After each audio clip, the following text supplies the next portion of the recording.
Olá, tudo bem? Um prazer estar aqui de volta com vocês. Nós estamos aqui, diálogos contemporâneos.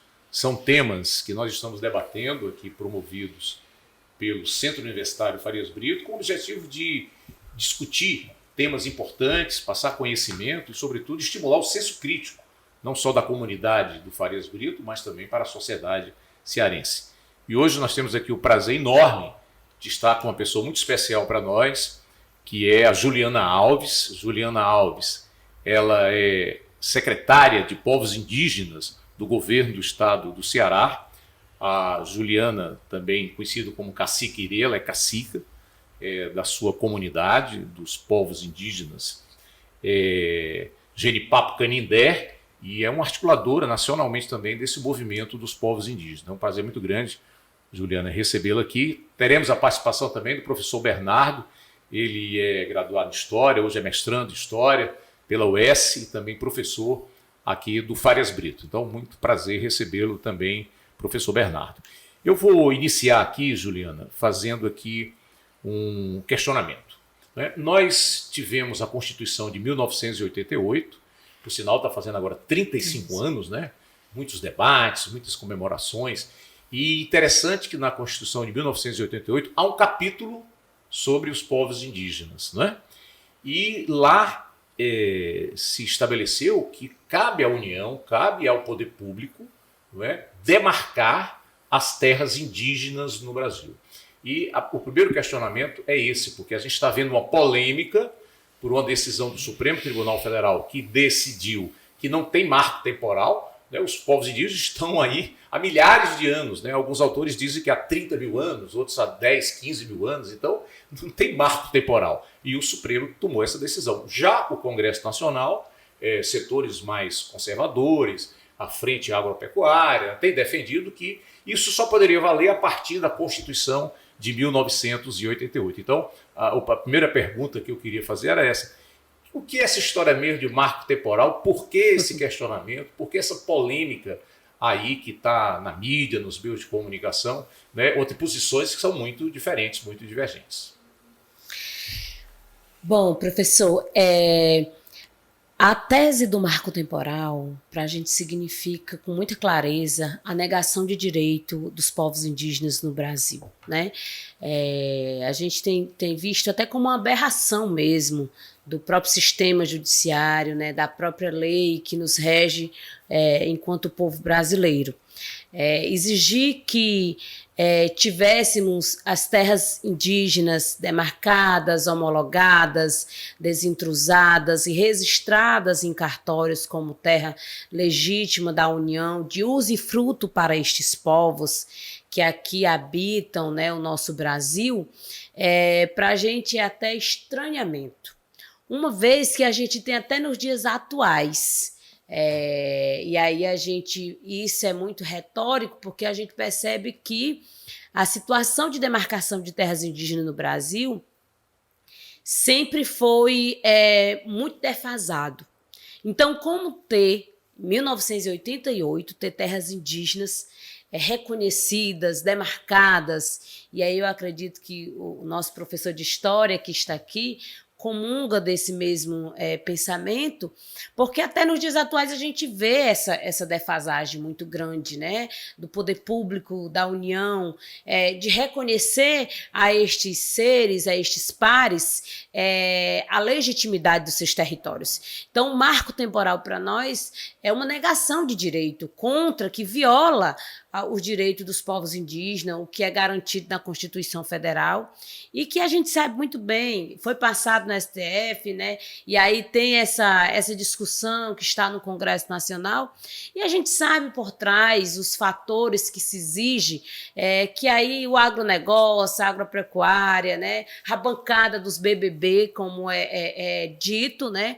Os interesses que se tem por trás, né? Onde se está a criação do maior número de soja, do maior número de agropecuária. A gente sabe muito bem que tudo isso tem favorecimento direitos, né, do que repercute aí apenas a defesa desses povos. Então, para a gente, enquanto indígena, né, enquanto pessoas que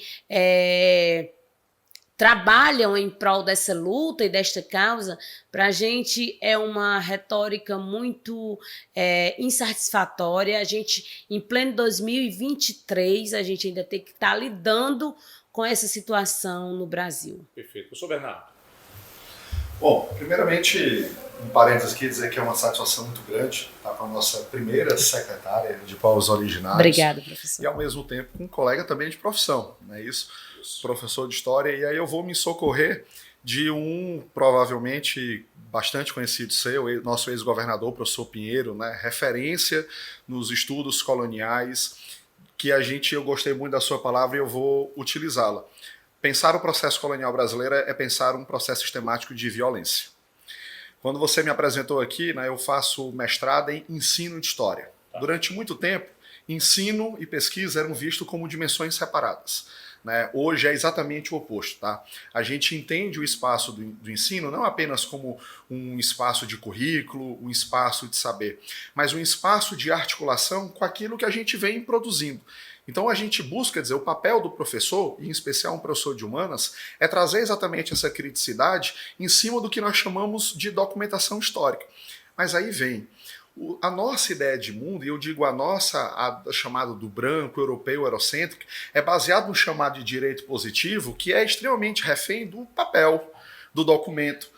E aí você também utilizou uma palavrinha muito feliz, quer dizer a retórica, né? Vamos lembrar que história e conhecimento é saber e saber é poder. Currículo é poder. Então quando a gente trabalha com a questão da narrativa, de que olha, não, mas cadê o documento? Cadê a prova material? A gente esquece, e evidentemente que esse esquecimento ele é proposital, que nós estamos falando de povos que articulam sua cultura, sua identidade, sua ancestralidade numa epistemologia, numa visão de mundo que é completamente diferente da nossa. Repito, nossa, a do chamado branco europeu, que a gente poderia dizer que é a acadêmica, iluminista, formativa, como a gente se tem. A identidade desses nossos povos ditos originários, e olha só, nós muitas vezes utilizamos no nome índio, mas o índio não reconhece essa palavra. A gente precisa dimensionar que tudo que se refere a saber tem uma dimensão de dominação. Quer dizer, quando a gente nomeia o outro através da nossa perspectiva, isso também é um tipo de violência. E essa violência que ela nasce simbólica, ela vai se materializar em diversos tipos, na colonização violenta, que foi de expulsão, que foi de extermínio mesmo, a gente pode abertamente falar em genocídio / etnocídio. Coincide agora com uma série de interesses, a gente vai poder aqui aprofundar um pouco isso, nessa questão. Dizer, olha, a dominação do que para o branco terra é sinônimo de propriedade, para os povos originários vai muito além disso. Tem a ver com identidade, tem a ver com historicidade, tem a ver com pertencimento, veja só. Normalmente a gente olha a terra como algo apartado de nós mesmos. Os nossos povos originários não. Existe um caráter sagrado da terra que não apenas o dimensiona como donos proprietários daquele território do ponto de vista histórico, mas o seu elemento de espiritualidade, de entender que todo o seu conhecimento, toda a sua filosofia está associado àquilo. Tomar a terra não é apenas tirar o direito de moradia, mas é simplesmente negar toda a dimensão simbólica e espiritual que essas identidades têm. Muito bem. Eu acho que o nosso grande desafio, para concluir essa primeira parte, é buscar alguma maneira de integrar sem nos condicionar como seres inferiores ou como somos aqueles que temos que ensinar alguma coisa. Muito bem. Bernardo, você trouxe aqui um tema muito interessante para a gente aprofundar aqui com a Juliana. A gente sabe que Cristóvão Colombo, né, quando começou a fazer as primeiras viagens aqui no continente americano, chegou ali na América Central, nas Antilhas, né? E ele tinha certeza que tinha chegado às Índias. Portanto, naquela época se chamava Índias a Ásia, né? Era ali o Sudeste Asiático, a Indonésia, a Índia, propriamente dita, né? E ele morreu achando que tinha chegado à Ásia, às Índias. Por isso que as pessoas que foram encontradas aqui, os humanos, foram chamados de índios, né? Então é um equívoco, há um erro histórico, né, nessa denominação. Eu queria pegar por aí. Aí, Juliana, a gente sabe, pelo menos há uma perspectiva, né? Ninguém tem esses números precisos, os historiadores falam que havia aí 3 a 5 milhões de indígenas no Brasil quando os portugueses começaram a ocupar esse espaço que depois passou a se chamar de Brasil, né? Esse número chegou aí a 300 mil e hoje até houve já uma melhoria, as melhores condições, as condições melhoraram, a situação já se fala em 800 mil indígenas e tal. Eu queria entender bem, até para o nosso ouvinte pudesse entender bem, por exemplo, o capítulo lá da Constituição fala de índios, né? Dos índios, salvo engano é esse o nome do capítulo, sim, né? Sim. Da Constituição Federal. Mas vocês não se veem assim. Quer dizer, eu queria que você pudesse explicar povos originários, povos indígenas, índio. Como é que você vê isso? Como é que vocês se sentem bem? Como é que as comunidades dos povos originários gostam de ser vistos? Sim. Hoje existe aí uma nova nomenclatura do que se realmente... por muito e muito tempo foram vistos como índios, né? Mas aí sempre, né? E aí a gente traz a fala dos nossos ancestrais, dos nossos antepassados, onde eles mesmos se colocavam como povos originários, né? Nós somos povos originários, né? Trago fala da Cacique Pequena, minha mãe, onde a mesma sempre se autoafirmou. Olha, Juliana, nós somos povos originários, nós viemos, aqui o Brasil em si é cheio de caboclos, de povos originários, e aí hoje na nova nomenclatura da própria FUNAI, né, se vê como povos indígenas, né, tanto que foi mudado a nomenclatura da FUNAI de Fundação Nacional do Índio para Fundação Nacional dos Povos Indígenas, né? Perfeito. Então é preciso, de uma certa forma, haver uma alteração na própria legislação brasileira, no que diz respeito à Constituição Federal, para que se modifique, né, porque os indígenas em si, eles preferem ser chamados de povos originários ou de povos indígenas, né? No que remete a, por muitos e muito tempo, as pessoas também falam na palavra tribo, né? E aí também há uma nova reformulação no que diz respeito à questão de aldeias, né? Aldeias, povos, comunidades tradicionais, mas esse nome, se tribo, é um nome que de uma certa forma tanto que algumas pessoas, quando remete a essa palavra, né, claro que a gente sabe que ainda existe um número de desinformação muito grande, né, assim, e principalmente no que diz respeito ao tema povos indígenas no Brasil, né, a gente sabe que muitos pesquisadores, muitos estudantes, né, da universidade, alguns saem fora do Brasil para conhecer novas culturas, né, ver outras perspectivas de pessoas e de mundo, e acaba que esquecendo muitas vezes de estudar a historicidade do seu próprio estado, né, do seu próprio país. E aí, ao que remete, em alguns momentos, há muitas falhas no que diz respeito a esse conhecimento desses povos, né? Nós não estamos aqui dizendo que esses povos que remetem ao nome povos originários, então quer dizer que eles são os povos legítimos do Brasil. Nós não estamos remetendo a dizer que as pessoas que não são indígenas não são legítimas do Brasil, né? Não estamos dizendo isso. É tanto que os nossos mais velhos também, e dentro da própria história, a gente vê que, por exemplo, nós não temos, o povo brasileiro não tem sangue europeu, né, professor? Não tem. Então, todos nós, os povos brasileiros, nós somos mestiços de algum povo, né? De alguma raça, né? E aí, o povo quilombola, o povo negro, o povo de terreiro, o povo cigano, os povos indígenas, mas nós não somos, os povos que não são indígenas, não são de nenhuma marquês, digamos assim, né?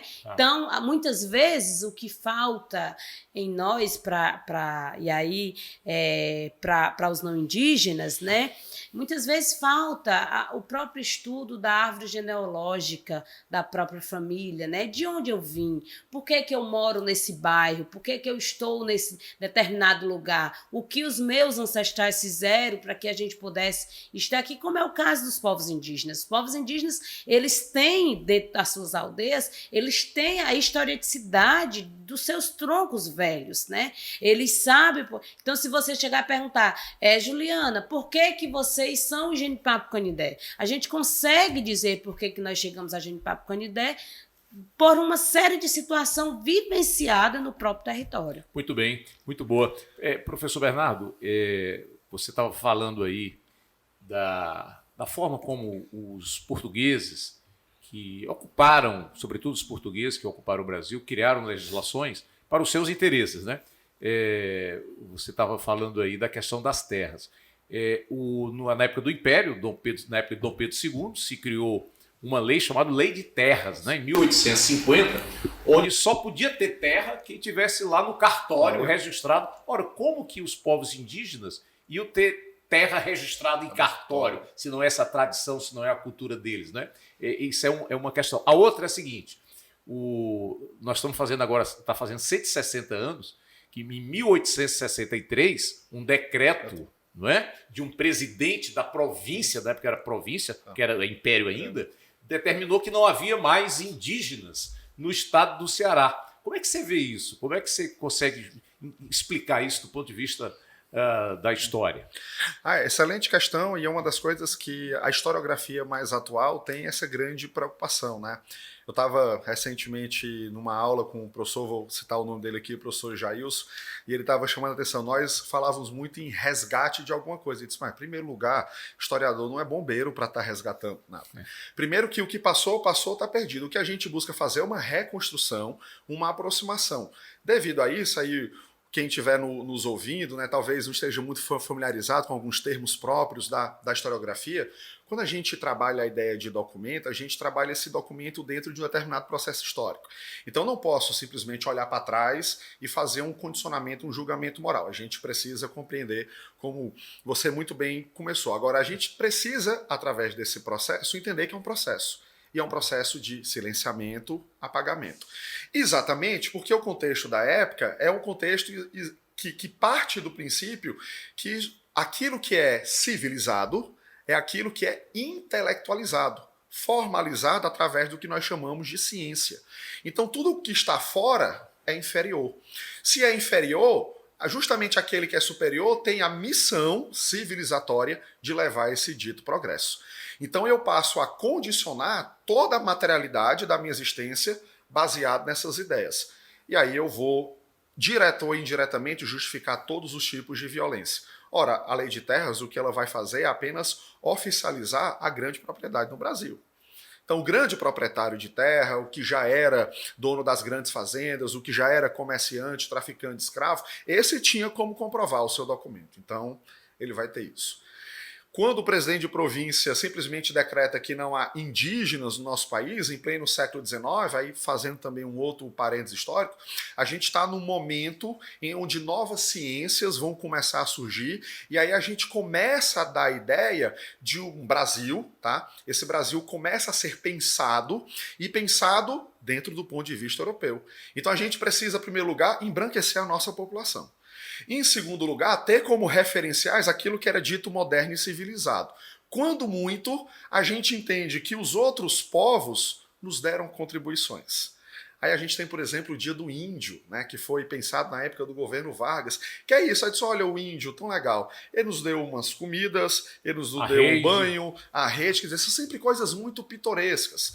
O negro nos deu isso e aquilo, mas o eixo da nossa civilização é branca e europeia. Eu vou me socorrer rapidamente, né, de um pensador que eu admiro muito, o Ailton Krenak, que, diga-se de passagem, acaba de ser nomeado para a Academia Brasileira de Letras, né? Quase que beleza, né? Que honra, né? Que honra. E muito pouco ainda, mas que seja o começo. E o Ailton chama a atenção o seguinte, já percebeu que no discurso do homem branco é assim, ó, o branco tem religião, o índio tem crença. O branco tem filosofia, o índio tem mitologia. Quer dizer, de maneira muito sutil, a nossa linguagem continua inferiorizando o outro. A gente continua dizendo, pô, não, artesanato é tão bonito, né? Eu viajo para não sei para onde, eu compro artesanato local. Mas perceba, a arte mesmo são as grandes catedrais, é a arte renascentista, o índio produz artesanato. Então, esse é um tipo ainda de dominação simbólica que é condicionada através desse processo. O que a gente tem, e aí eu falo assim, por que na Constituição então falava de índio? É a mesma coisa. Há 35 anos atrás, algumas discussões não é que não existiam, mas ainda estavam nascendo.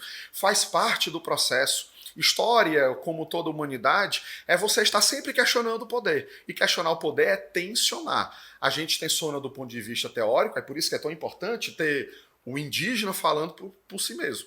Porque por muito tempo, professor, fomos nós que falamos por eles em sala de aula. Aí hoje não, hoje a gente já tem a escola indígena, a gente já tem a secretária indígena, a gente já tem o Ministério de Povos Originários, porque a gente entende que a institucionalidade precisa ser tensionado através da representatividade. E aí a gente pode ser que consiga mudar algumas coisas. Perfeito. Juliana, eu queria que você falasse um pouco sobre os indígenas no Ceará. Bom, os indígenas no Ceará vivem, né, depois desse decreto que se autodizimou os povos indígenas no estado do Ceará, né, eu sempre trago nas minhas falas uma memória muito forte do pajé Luiz Caboclo, né, lá do povo Tremembé, lá de Itarema, né. E aí o pajé Luiz Caboclo, ele sempre nos diz assim: minha filha, teve uma época que para nós, povos indígenas, viver, nós tivemos que calar. E hoje, para a gente continuar vivendo, a gente precisa falar.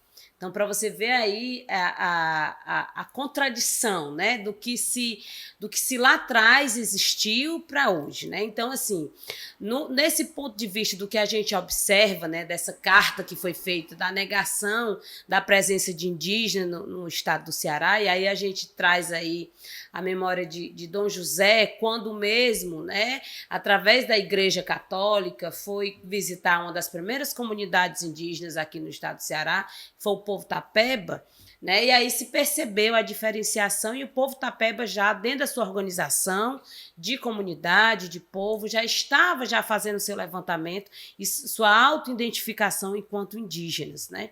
E aí começa toda uma organização através da Missão Tremembé, e aqui eu remeto a Maria Amélia Leite, né, Dona Maria Amélia, a própria Pastoral Indigenista, que hoje é CDPDH, mas na época era Pastoral Indigenista, um dos primeiros advogados, doutor Aécio Pontes, né, a Lourdes Luz, né, que logo nos deixou, a Lourdes, né. Então, assim, foram, através da organização, a Igreja Católica quis fazer uma reparação histórica, né, do que a própria Igreja remeteu a esses povos, né. E aí o estado do Ceará, hoje, na atualidade, vivem, esses povos, são mais de 15 povos hoje no estado. Segundo o último IBGE de 2022, a gente já contabiliza mais de 56 mil indígenas no estado, né? E aí esses 56 mil indígenas estão espalhados em diversos municípios, são 126 municípios, onde tem a presença de indígenas. Então, por mais que seja a presença de apenas um que se auto-identifica, eu sou indígena de tal povo, embora a minha família não esteja mais morando aqui, mas é um que se identifica, é um que se auto-reconhece, né? E aí hoje tem a Federação dos Povos Indígenas, que temos as organizações indígenas, tanto de base como a nível de estado, onde esses povos se organizam, né? E aí temos desde a organização da juventude, organização de mulheres, né? A Federação dos Povos Indígenas, né? E aí a organização de professores indígenas, né? Então, assim, esses povos, eles se organizam dessa forma até a criação, né, da Secretaria dos Povos Indígenas, que é recente, né? A primeira secretaria do estado do Ceará, secretaria, né? Exatamente, do estado do Ceará, né? E aí que vem, né, a criação de fevereiro deste ano, 2023. Então, esses povos têm essa organização e têm suas demandas específicas, né? A gente precisa enfatizar que, por exemplo, são povos, professores, que até então viviam isolados. E aí, assim, a gente percebe dessa autonegação e de quando se tem a presença de indígenas ocupando a universidade, sendo professores universitários, a presença de uma mulher indígena assumindo a primeira secretaria de Estado, né, dos povos indígenas, a Ailton Krenak assumindo a Academia de Letras do Brasil, aí a gente vê a autonegação da própria sociedade quando diz. Mas em indígenas, dentro de uma Secretaria de Estado, é como se a gente tivesse, como o professor aqui bem colocou, o tempo todo que está sendo inferiorizados. É como se a gente não tivéssemos, como se a gente não fosse seres humanos e a gente não tivesse a liberdade de aprender, né? E de fazer as grandes disputas. Por exemplo, está ocupando hoje um cargo de secretária de Estado, né, para a gente, politicamente, ocupar um espaço de disputa, sim. Né? Porque por muitos e muitos anos, outros vieram e falaram por nós. Hoje é nós falando por nós mesmos, tendo, né, o espaço político, mas também conhecendo a técnica do que é você estar enquanto secretária de Estado, né, entender da gestão pública e também fazer, ao mesmo tempo, fazer parte, né, estar dentro desse movimento e trazendo essas políticas públicas para dentro desse espaço. Por muitos e muito tempo, esses povos, além de serem silenciados, foram negados a eles tudo enquanto é política pública, né? Hoje, esses povos, eles vivem, alguns em condições de precariedade muito vulnerável, né? A gente, fazendo uma análise dos povos indígenas no estado do Ceará, o que aconteceu, por exemplo, com o povo Yanomami, acontece aqui no Ceará. Né? O alto nível de desnutrição de algumas crianças são gritantes e a gente precisa fazer alguma coisa. Nós chegamos, né, hoje ter Weibe Tapeba enquanto secretário nacional da Secretaria Especial de Saúde Indígena, nós temos Ceice Pitaguari, que está no Ministério, Sônia Guajajara, nós temos estarmos ocupando esses espaços para a gente, mais uma vez, sair do espaço da luta, porque a gente sempre esteve nas esferas da luta, mas ocupar esses espaços de gestores públicos para que a gente possa dar subsídio e condições aos nossos povos. Perfeito. Juliana, você tratou de coisas bem interessantes. Eu queria aqui perguntar para o professor Bernardo, ele citou aqui uma pessoa muito importante na história dos povos indígenas no Ceará, que é o professor Francisco Pinheiro, né? O professor Francisco Pinheiro foi vereador, foi deputado estadual, foi vice-governador do estado, foi secretário de Cultura e é um dos grandes estudiosos, né, dos povos indígenas do Ceará. E veja, talvez no Ceará, boa parte da nossa população tenha sangue indígena, porque o Ceará, né, foi ocupado pelos portugueses, sobretudo.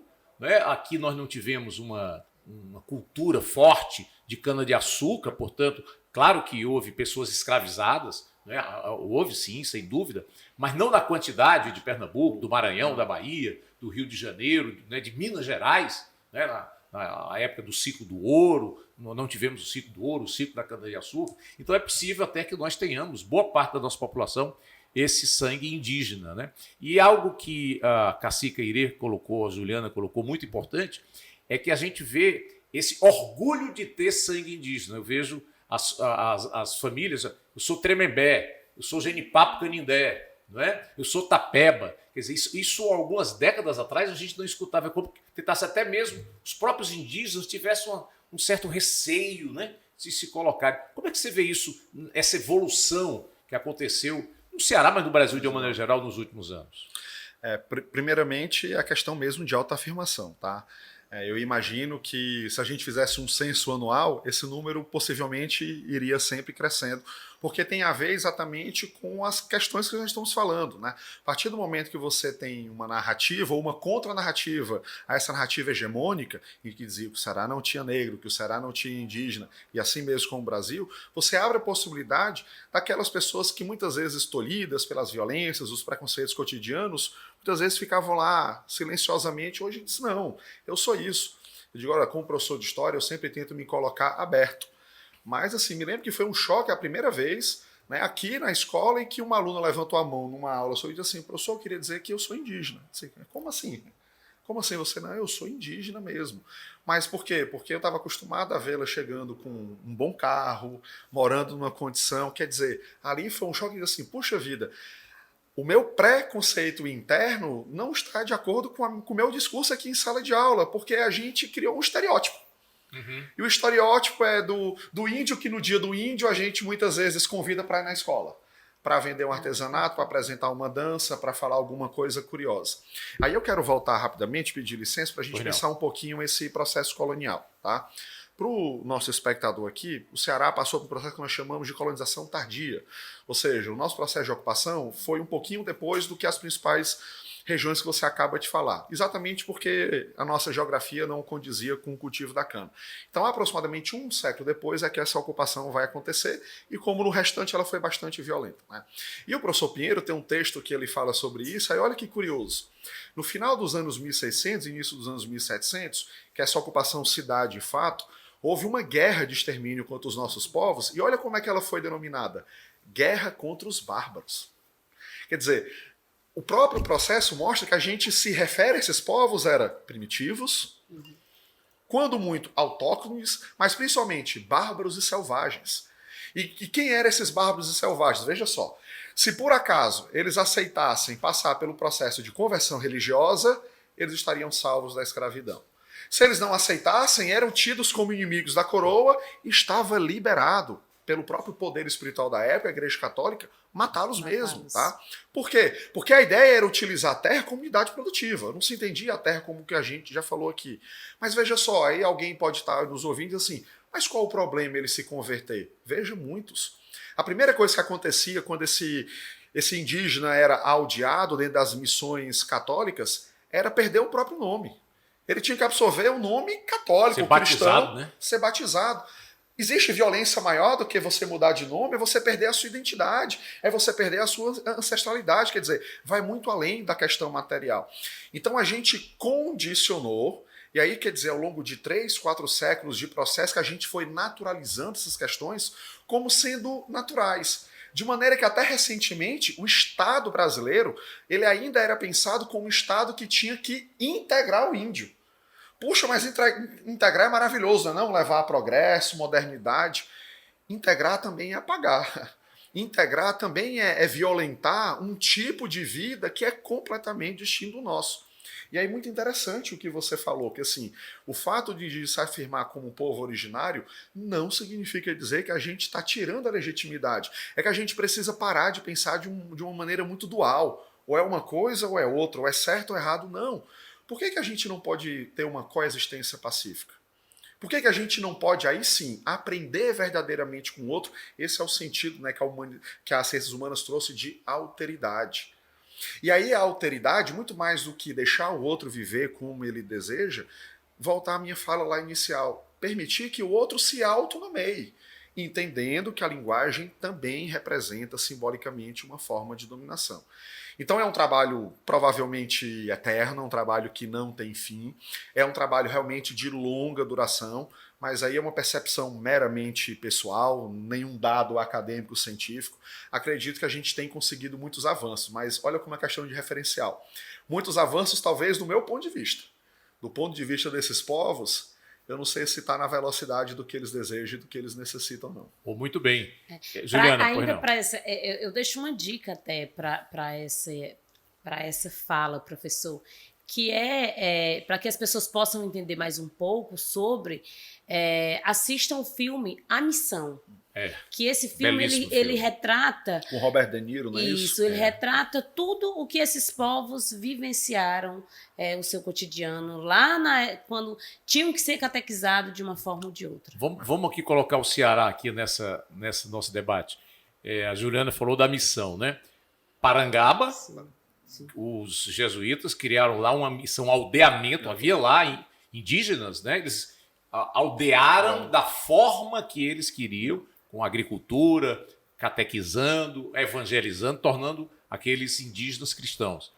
Caucaia, Suri, né, a Vila do Suri, foi criado lá o aldeamento. Isso. A mesma coisa lá em Messejana, era Palpina, né? Era um aldeamento, havia indígenas. E eu me lembro aqui, algo muito interessante, Fortaleza tem muito a ver com os indígenas ali da região de Aquiraz, né? A Isso. primeira vila do Ceará foi a vila de Aquiraz, De Aquiraz. 1713. A monarquia portuguesa criou a vila. E ali houve um movimento, justamente essa chamada Guerra dos Bárbaros, sim. que o professor Bernardo colocou, e os indígenas simplesmente expulsaram lá, não é? Estavam vencendo essa luta contra os que ocuparam as terras deles, porque as terras eram dos indígenas. Não é? E aí vieram as Sesmarias, né? A monarquia portuguesa dava terras, léguas e léguas, e aí esses fazendeiros, esses portugueses que chegaram no início, foram expulsando os indígenas, daí a guerra dos bárbaros, que era a guerra para eles continuarem morando, vivendo na terra deles, dos indígenas, que viviam há milhares de anos aqui. Muito bem. E, efetivamente, nós tivemos o aldeamento, as missões, e isso acabou deturpando muito essa ideia de catequizar os índios, de mudar a sua religião para a religião católica, com o estímulo e com o financiamento da monarquia, né? Havia um interesse da monarquia portuguesa de evangelizar, dominar. Eram chamados índios bons, aqueles que aceitassem esse domínio, e aqueles que não aceitassem, guerra. Né? É isso, Juliano? Foi assim que aconteceu? E é incrível, professor Arthur Bruno, que quando a gente não conhece, a gente vai procurar ver essas situações nos livros de história, né? E aí, quem vive a história em si vai remetendo a esse conto de geração a geração. E isso aos meus ouvidos soa muito, porque a minha mãe sempre me falou muito dessa Guerra dos Bárbaros que aconteceu lá na vila de Aquiraz. Né? E aí ela fala justamente sobre essa questão dos indígenas que não queriam adentrar ao espaço da religiosidade, em se catequizar, eram condenados, né? Iam para a luta mesmo, né? E aqueles que se redimiam, né, acabavam que ficando, e alguns sofreram por muito e muito tempo. Ainda tinha a questão do alimento, né? Aquele que não falasse, aí é tanto que hoje a gente até brinca quando as pessoas dizem, mas vocês ainda têm a língua de vocês? Aí a gente brinca e diz, temos, está aqui dentro da boca, tanto que a gente está falando, né? Mas assim, como hoje, por exemplo, o meu tronco linguístico, né, do meu povo, do povo de Papo-Canindé, que até outrora era Cabeludos da Encantada, o tronco linguístico era o tronco G. E aí esses povos, eles, para se alimentar, eles tinham que falar a linguagem ensinada pelos dominadores, né? Se eles não falassem, por exemplo, se eles não dissessem um bom dia na língua portuguesa, que nem é uma língua legítima nossa, né? Do Brasil, mas se não falasse, se eles... Então isso foi fazendo com que eles se apropriassem da linguagem hoje falada, né, o português, e foram, de uma certa forma, sendo rompidos de fazerem a sua língua, né, o seu tronco linguístico ser reproduzido por outros membros que iam chegando da própria geração. Então, não tem como a gente exigir hoje dos povos indígenas, né, dos nossos parentes, o que foi, de uma certa forma, foi violentado, foi arrancado dos mesmos essa questão da língua, né, do seu... E hoje a gente busca fazer com que a gente reconecte novamente uma outra linguagem, né, que não é a linguagem, não é a oralidade já praticada por alguns, né, mas que a gente procura hoje dentro do próprio povo, através dos professores indígenas, fazer essa reconexão da linguagem do que ainda se tem, que hoje é o Tupi-Nhangatu, né, que é uma outra língua falada pelos nossos parentes, né, da Paraíba, de Pernambuco, aqui do próprio Ceará, como Itapeba, mas a gente procura rememorizar essa linguagem, porque o nosso próprio tronco linguístico, o tronco G, a gente já não consegue mais ter esse domínio. Muito bem, eu queria aprofundar um pouco essa questão, Bernardo, porque quando a maioria das pessoas pensa em povos indígenas, né, a maioria lembra da Amazônia, né? Aquelas tribos, não é? Aquelas aldeias, né? Onde os indígenas vivem da caça, da pesca, da pequena agricultura, né? Coisa que eles já faziam há milhares de anos. Né? Então, eles existem e têm o direito de fazer essa opção. Se quiserem viver dessa forma, cabe ao poder público dar essas condições, inclusive dando a posse, né, de terra para eles. Legalizar essa posse de terra, que é isso que é uma grande luta, né, eu entendo, das lideranças indígenas no Brasil, todo esse debate que nós estamos fazendo aqui da Constituição. Mas eu queria que você também pudesse tratar. Cabe aos indígenas decidirem como devem produzir, viver. Eles podem decidir fazer a universidade, podem se tornar doutores, profissionais liberais e, ao mesmo tempo, ser indígenas. Porque talvez muita gente entenda, bom, mas aqui no Ceará a gente não vê essas aldeias como a gente vê na Amazônia. Mas, ao mesmo tempo, a gente vê, a Juliana colocou, 56 mil indígenas, 15 povos indígenas presentes em 126 municípios. Bom lembrar que o Ceará tem 184 municípios. Então, na maioria dos municípios nós encontramos povos indígenas. Eu queria que você pudesse falar sobre isso. Sem dúvida, e eu começo respondendo com uma outra pergunta. Quantos eles eram há 500 anos atrás? Veja que quando a gente vai buscar na historiografia, normalmente supõe-se, diz que aproximadamente, e às vezes a gente vê aproximadamente assim números muito grandes. Olha, podia ter entre 50 e 180, mas como assim? Porque exatamente assim o extermínio foi tão violento, e aí só para contextualizar aqui, quem tá nos ouvindo, do final do século XVII, os anos 1600, vou colocar um recorte aqui, 1680, 1690 a 1750, gente, são algumas décadas. Basicamente, eles foram dizimados. Já vinham sendo expulsos, só para localizar, porque muitas tribos começam a ser expulsos do litoral açucareiro, então vinham lá de Pernambuco, Bahia, que vai fazer o Capistrano de Abreu chamar de sertão de fora e sertão de dentro, né, os dois processos de ocupação via pecuária. A partir do momento que a pecuária começa a se desenvolver aqui no Ceará, na nossa geografia, principalmente no Vale do Jaguaribe, aí você tem um processo de expulsão, e aí, evidentemente, a gente tem um processo, inclusive, de hibridismo, de algumas misturas, como a Juliana colocou. Mas eu também penso uma outra questão, né? Você pergunta assim, eles têm direito de escolherem? Sem dúvida nenhuma, mas, sobretudo, nós temos o dever de ampliar esses espaços.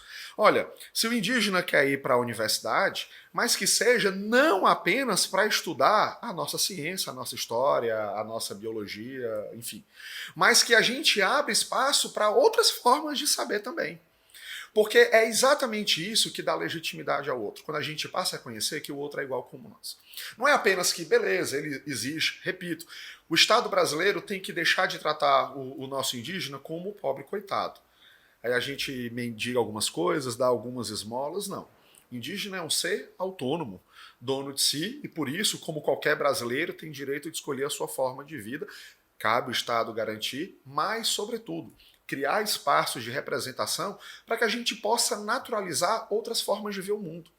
O professor secretário estava falando aqui da língua. Às vezes quem está nos ouvindo, isso passa despercebido. Língua é um instrumento que nós criamos para mediar a nossa realidade. Quando eu não sei falar nenhuma outra língua, mal sei falar português, eu brinco em sala de aula, imagina falar outra língua. Mas já vi vários especialistas dizendo assim, olha, existem línguas originárias que sequer têm os tempos verbais que o português tem, que não têm os vocábulos que temos. Por quê? Porque a maneira como eles enxergam o mundo é diferente. Então algumas palavras serão simplesmente desnecessárias. Ora, isso é muito representativo. Então quando, por exemplo, uma língua dessa deixou de existir ou deixa de existir, a perda ela é muito grande. E aí, repito, eu acho que o fundamental daqui é a gente compreender que o índio não é inferior nem superior, é um igual, que ele é mais antigo, mas que isso não nos deslegitima, e por isso a gente precisa criar espaços, canais de diálogo, comunicação e saber. E finalizo essa minha fala lembrando o seguinte: a história, como todo conhecimento, ela é extremamente moldável. Os tempos mudam, os conceitos mudam, as ideias mudam. O que ontem foi extremamente natural, hoje a gente vê como absurdo. O que nos cabe agora talvez seja acelerar esse processo que eu sempre digo em sala de aula. Talvez o nosso grande desafio, e aí eu vou generalizar, quer dizer, como o branco europeu no sentido desse conhecimento, não é aprender novas coisas também, mas talvez seja desaprender as antigas.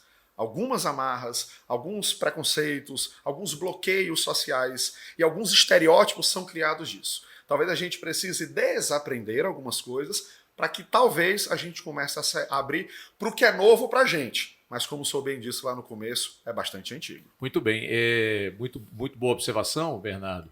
E aí eu vou aqui tocar, Juliana, eu queria que você me colocasse qual é a sua impressão de algo que eu vejo muito interessante, que no Ceará, o Ceará hoje é uma referência de escola pública no Brasil, não é? Temos aí o ministro da Educação, o ministro Camilo Santana, a secretária executiva, que é a segunda pessoa do Ministério, Isolda Sela, que foi secretária de Educação do Ceará, foi nossa governadora também, substituindo o Camilo Santana. E no Ceará, há alguns anos, foi criada as escolas indígenas. Eu queria que você me colocasse o que é uma escola indígena, qual é a diferença de uma escola indígena, existem várias, né?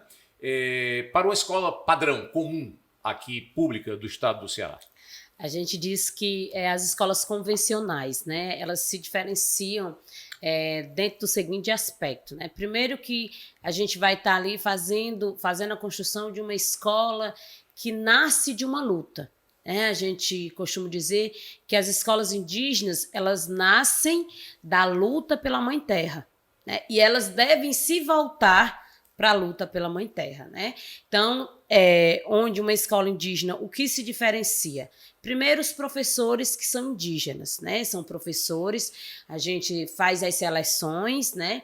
E a gente coloca, né, dentro dos parâmetros de seleção, que de preferência seja professores indígenas daquele povo, né, daquela aldeia, e aí esse já é um ponto, né? O segundo ponto é a questão de profissional, né? O segundo ponto é a questão mesmo da estrutura da escola. Quando você chega dentro de uma aldeia indígena, que você visita uma escola indígena, você já vê que a estrutura da escola ela se diferencia, porque em 2001, e aí o senhor sabe muito bem, professor, que o senhor colaborou também com o Magistério Indígena, né, tanto o senhor como o professor Pinheiro, né, Isabelle Braz, né, que são pesquisadores aí, feras dos povos indígenas no estado. A gente desenhou, foi feito um modelo de uma escola padrão para todas as escolas indígenas do estado do Ceará. Então, os moldes dessa escola é como se fosse no molde de um cocar, né? E aí, além dessa diferenciação da infraestrutura, né, das escolas indígenas, nós também temos a diferenciação no que remete ao ensino, né? É um currículo próprio, né, com os saberes daquele povo, né, que inclusive hoje já tem tanto na grade curricular como também no próprio sistema de educação. Foi luta para que a gente pudesse, de uma certa forma, convencer o próprio Estado de que se precisaria dessa diferenciação, né, dentro do currículo próprio das escolas indígenas. E aí a gente também costuma dizer que essa diferenciação vem dentro do nosso público, né? São escolas que o número de matrícula é de alunos indígenas, né? Sob engano, algumas escolas que estão mais aproximadamente da região metropolitana e que acabam que, de uma certa forma, disputando a questão de alunos, e aí alguns alunos não indígenas, pela forma como é organizada as escolas indígenas, esses alunos preferem ir para dentro da escola indígena, né? Então isso também é muito bom, isso é muito importante, né? Essa diferenciação. E eu costumo dizer, professores, que os professores das escolas indígenas, eles trabalham duplamente. Eles têm um trabalho voltado para o pedagógico, para ensinar, né, os alunos, né, a ler, a escrever, a dominar a questão da ciência, né, a dominar a questão da própria história em si, né, e aí é claro que a gente precisa oferecer aos nossos alunos esses dois níveis de conhecimento do que eu preciso preparar o meu aluno para ele encarar um Enem da vida e se sobressair com resultado muito bom, né? Mas eu também preciso preparar o meu aluno para que, se de repente ele não querer ir fazer um Enem da vida para cursar nenhum nível superior, para ele continuar na luta, continuar dando a continuidade da luta dos seus pais, da sua família, dentro da aldeia, dentro do território. Então, eu costumo dizer que esses professores, eles têm esse trabalho duplo, porque eles têm essa perspectiva de deixar um aluno preparado para essas duas vidas. O aluno que vai querer ingressar na universidade, como a gente já tem caso, por exemplo, Lá no meu povo mesmo, o povo de Genipapo Canindé, nós temos assistente social, nós temos biólogo, nós temos enfermeira, nós temos museóloga, nós temos bioquímico, nós temos fisioterapeuta, tudo alunos fruto da escola indígena. Então, como é que essa escola não está dando um resultado? Essa escola, além de estar dando resultado, está dando bons frutos para que esses alunos encarem a universidade, mas encarem com a preparação de que eles vão para a universidade, que eles retomam para dar continuidade do seu trabalho enquanto profissionais. Aí é tanto que, por exemplo, nós temos o biólogo, que hoje é profissional da escola que ele estudou. Né? Nós temos a enfermeira, que hoje é profissional no posto de saúde, lá da própria aldeia. Nós temos bioquímico, que hoje também é professor na escola. Então, assim, nós temos essa diferenciação e esse respeito que não basta só sair da aldeia para ir cursar a universidade, ir lá na universidade adquirir os outros conhecimentos no geral e, de repente, ficar por lá. A gente sempre sai com o compromisso de retornar para a aldeia, para além de ajudar, né, na continuidade da luta, também ser um profissional formado e de qualidade para aquele povo, né? Então, assim, a gente vê essa diferenciação e a gente consegue, por exemplo, as escolas indígenas, muitas dão show e nota 10. Né, saem aí nos melhores resultados, né, de SPAES, de Provinha Brasil, né, de Provinha Alfa, como escola nota 10. Então, assim, isso para a gente tem sido, de uma certa forma, muito importante. Agora, claro, sempre tem o mais, né? O que é que nós precisamos avançar mais ainda? No que diz respeito à questão mesmo da qualidade dessas escolas. Hoje a gente ainda vê escolas ainda em estado defasados. Escola ainda que, por exemplo, já tem 150 alunos, mas que ainda não consegue ter um INEP próprio. Escolas que, infelizmente, vivem alugadas porque por uma deficiência mesmo no que diz respeito à construção de novos prédios escolares. Então, e é isso que, de uma certa forma, o nosso governador, que é conhecedor da causa, inclusive, né, o Mano de Freitas, antes de estar enquanto governo, já estava nessas trincheiras dessa luta, apoiando esses povos, e ele sempre olha para mim e diz: secretária, vamos acelerar no que diz respeito a escolas indígenas, a demarcação de terras indígenas, porque o mesmo conhece essas dificuldades desses povos de perto. Muito bem. Excelente. Bernardo, o primeiro artigo que introduz o capítulo da educação na Constituição Federal diz mais ou menos o seguinte: a educação é direito de todos e dever do Estado e da família, deve ser feita em colaboração com a sociedade e tem 3 objetivos: o crescimento da pessoa, a formação profissional e para o exercício da cidadania. Você entende dessa forma? Quer dizer, a escola indígena, como é que ela se enquadra nesse papel? E eu faço já uma provocação, você como professor, um grande professor de história, qual é o nosso papel enquanto professor, né, de escolas privadas, de escolas públicas, de universidades públicas, privadas? Qual é o nosso papel dentro disso tudo que nós estamos aqui conversando nesse momento? Se eu pudesse resumir em uma frase, eu ia trazer uma frase um pouquinho polêmica que eu acho que muita gente não vai entender. O nosso papel como professor de história é gerar constantes crises. Mas entender crises exatamente como processos de questionamento, como processos de tensionamentos. Né? O historiador que estiver satisfeito com a sua realidade material provavelmente está no caminho errado. Não é que eu sempre brinco também em sala de aula, eu sou muito desconfiado com esse discurso saudosista que diz que no passado era melhor. Eu até posso concordar que o mundo está muito distante de ser bom. Mas eu acho que a gente já progrediu e evoluiu com bastante coisas. Mas a gente só evolui, e aí eu não acredito num anjo da história que faça essa evolução, mas exatamente a capacidade de que nós, como sociedade, temos de mobilizar. A Constituição ela é fundamental porque ela é a prova material daquilo que a sociedade entende como ideal. Se o nosso artigo diz isso, naquele momento, o constituinte, aspirando os desejos da sociedade, entendeu que, olha, isso aqui é o ideal. O nosso real está muito distante. Né? E aí, sem querer desmerecer, viu, secretária? Eu também sou funcionário da SEDUC, eu também sou professor da rede estadual, trabalho no Colégio Polivalente no Zé Walter, eu posso dizer o seguinte, olha, a questão da infraestrutura, ela é algo não só do Ceará, talvez seja o nosso grande desafio. E para ser muito justo, a gente tem visto um esforço mesmo, quase uma operação-tarefa para, digamos, recuperar uma espécie de tempo perdido a nível estadual e a nível federal. Eu estou um pouquinho otimista de que nos próximos anos a gente vai ter uma melhora significativa nessa parte estrutural. Mas, repito, a gente nunca pode estar satisfeito. É tipo assim, o político nos deu, olha, tá aqui, muito obrigado, próxima demanda. Porque é basicamente isso. Assim, e o nosso papel é sempre questionar. Não no sentido de criticar por criticar, né? Nós na historiografia utilizamos inclusive este termo, historicizar, que significa pensar como, pensar sobre, refletir. Quais são as questões, quais são os processos que estão por trás daquilo. A educação é fundamental. Tá? Eu posso dizer como professor de alunos do fundamental, do médio, e já tive experiência também no ensino superior, que uma outra coisa que me deixa otimista.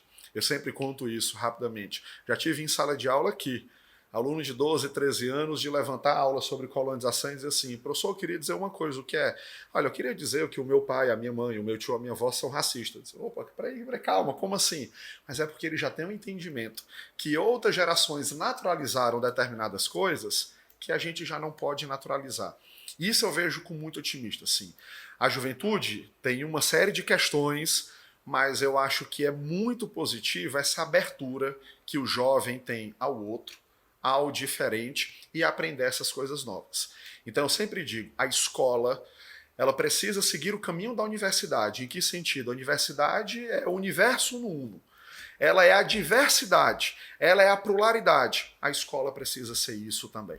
Quanto mais plural, quanto mais diverso, mas vai ter problema, vai ter briga, vai ter luta por espaço de poder. E é necessário que assim seja, porque a gente vai desconstruindo e vai formulando novas consciências. Sem entender, o papel do professor, na verdade, não é ficar ensinando matéria as coisas, mas é abrir espaços de debate, reflexão, possibilidade. Óbvio que eu não posso ser ingênuo. Eu entro em sala de aula a respeito de um conteúdo. É claro que eu tenho normalmente mais domínio do que o meu aluno de 14 anos, 15 anos, 18 anos. Mas o meu papel muitas vezes é dar espaço de autonomia para esse aluno a pensar questões que às vezes estão tão próximo dele, mas que ele ainda não foi capaz de pensar. Nesse sentido, eu acho que a gente pode começar a idealizar uma escola de todos e uma escola cidadã. Muito bem, eu vou fazer aqui uma última pergunta que eu queria que vocês pudessem aqui contribuir. Juliana, Cacique Irê, você colocou, nós falamos muito aqui da evolução, o professor Bernardo falou que nós estamos evoluindo, apesar de vez em quando ter um retrocesso, dá 2 passos para frente, dá 1 para trás, né? Às vezes quem olha só o que dá o passo para trás, bom, está tendo um retrocesso, mas lá na frente nós damos 2 passos à frente. Me parece que há um consenso aqui entre nós que o governo do estado do Ceará, o governador Eumano de Freitas, ter criado a Secretaria de Povos Indígenas, que nunca existiu, é um avanço. O governo Lula ter criado o Ministério dos Povos Indígenas é um avanço. E escolheu uma grande liderança, uma deputada federal eleita, né, para ser a nossa ministra. Então, eu queria te perguntar o seguinte, qual é a tua expectativa? O que é que você acha que, no final do governo, você vai entregar daqui a 4 anos, com o quê? Quer dizer, o que é que vai mudar em termos de Ceará em relação aos povos indígenas? E o que é que vai mudar no país nesses 4 anos? Qual é a sua expectativa? Já que quem tratava de povos indígenas era a FUNAI, Fundação Nacional do Índio, né? Até o termo estava incorreto, como você colocou aqui, e agora mudou. Quer dizer, qual a sua expectativa? O que vai mudar? Bom, eu sempre falo no plural, né? Eu nunca falo no singular. Então, assim, as nossas expectativas, e aí quando eu trago as nossas, é porque eu trago aqui as vozes de vários indígenas que quer que, ao final desse mandato, né, a gente possa ter entregas positivas para esses povos. Né? Então, assim, uma das é no que diz respeito à demarcação de terras indígenas. Né? Acredito que o nosso professor de História aqui, ele bem saiba que o estado do Ceará é um dos estados mais atrasados no que diz respeito à demarcação de terras indígenas. E o nosso governador, quando ele fez o convite, foi uma das pautas que ele deixou bem claro. Eu quero avanço nisso aqui.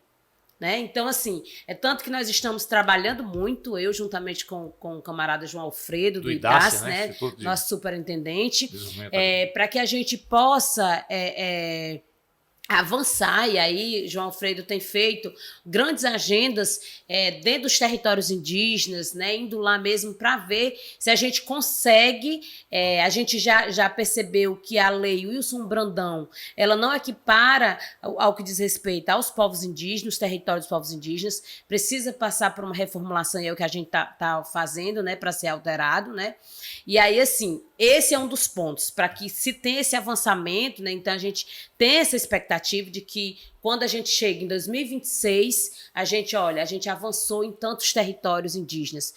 Agora é preciso a gente também ter clareza de não basta só a vontade do nosso governador, da Secretaria dos Povos Indígenas, do próprio superintendente, né, na pessoa do João Alfredo e o próprio IDACE, né, o próprio instituto, mas existe uma peça principal aí, que é a FUNAI.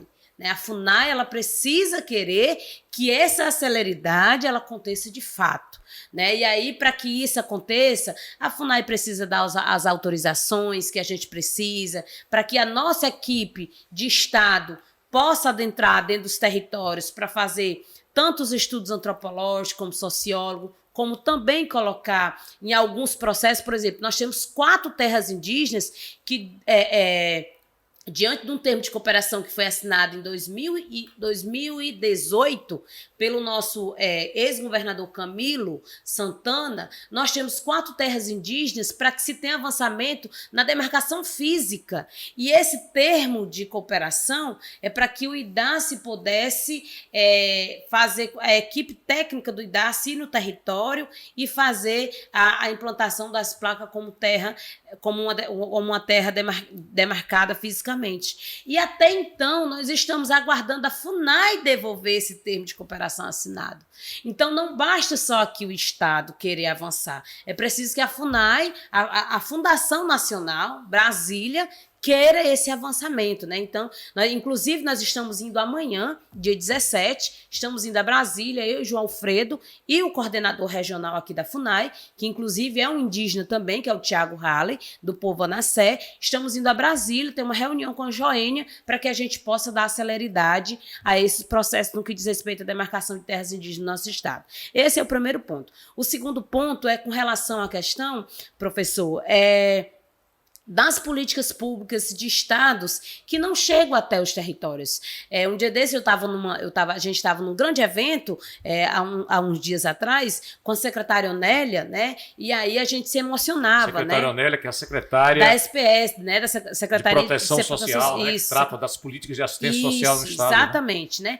Então, a gente muito emocionada, e aí eu falava para a secretária Onélia que eu ia ficar muito mais emocionada no dia que a gente visse uma inauguração, por exemplo, de uma brinquedoteca dentro de um território, de uma brinquedopraça dentro de um território, de uma areninha dentro de um território indígena, né? A gente precisa avançar nessas políticas que até então são muito distantes e que a gente, por exemplo, quando a gente vai para as assembleias, o estado do Ceará, ele tem a sua organização social própria e acontece anualmente as assembleias dos povos indígenas no estado do Ceará.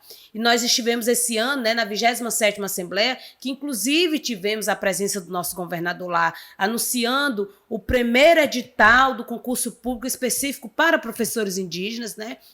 E aí, nessa Assembleia, a gente debate o quanto essa política de Estado ainda é distante desses povos. Que você chega dentro de uma aldeia e aí você só consegue